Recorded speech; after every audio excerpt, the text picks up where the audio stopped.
The US government has cornered almost the entire global market of remdesivir for the next several months. The drug has been found to shorten hospital stays for COVID-19 patients. President Trump has secured 500,000 courses of treatment of remdesivir, and this through September. This America First policy during the pandemic has led to expressions of outrage and dismay among some international leaders. The Canadian Prime Minister has warned that going alone in a pandemic may backfire. We know it's in both of our interests, Justin Trudeau said, to work collaboratively and cooperatively to keep our citizens safe. But US coronavirus patients may not receive the drug if they don't have enough cash. The drug manufacturer Gilead says governments in the developed world will pay $390 for a vial of remdesivir. Average treatment will come to $2,340 a patient. However, each vial for the US private health insurance system is $520, or an average cost of $3,120 a patient. It's not clear how much each patient will have to pay either out of pocket or in higher premiums, nor whether the current program to cover the US's 30 million uninsured for COVID treatment will have enough funds. Meanwhile, several studies estimate the actual cost of producing remdesivir is around $1 a vial.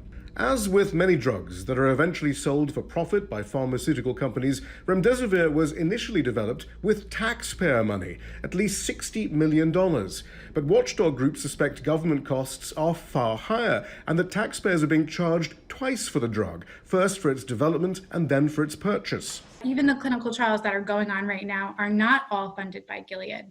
So Gilead estimated that, or I've heard of estimates that they invested at least $1 billion on remdesivir this year. And if that's the case, then they should make those records public and prove that. But we don't think that that's correct. Since the Clinton administration did away with government powers to ensure drug affordability, the pharmaceutical industry has poured millions of dollars into lobbying US politicians to prevent legislation ensuring reasonable prices for taxpayer-funded drugs. A report released this week found that pharmaceutical companies have raised the prices on 245 different drugs since the first case of COVID-19 was reported in the US in January, and many of those drugs are used to treat COVID-19 or used in intensive care units.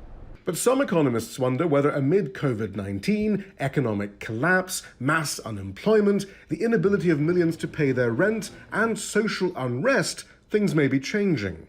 I have never seen the American economy. I was born here. I've never seen the American economy in worse shape.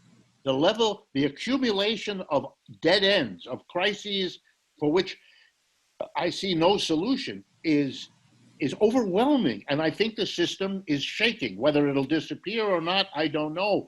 But if you say to me, is this the first time in your life that you've imagined that it's possible? The answer is yes.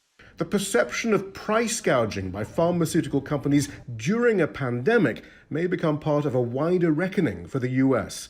Shihab, Rattansi, Jazeera, Washington.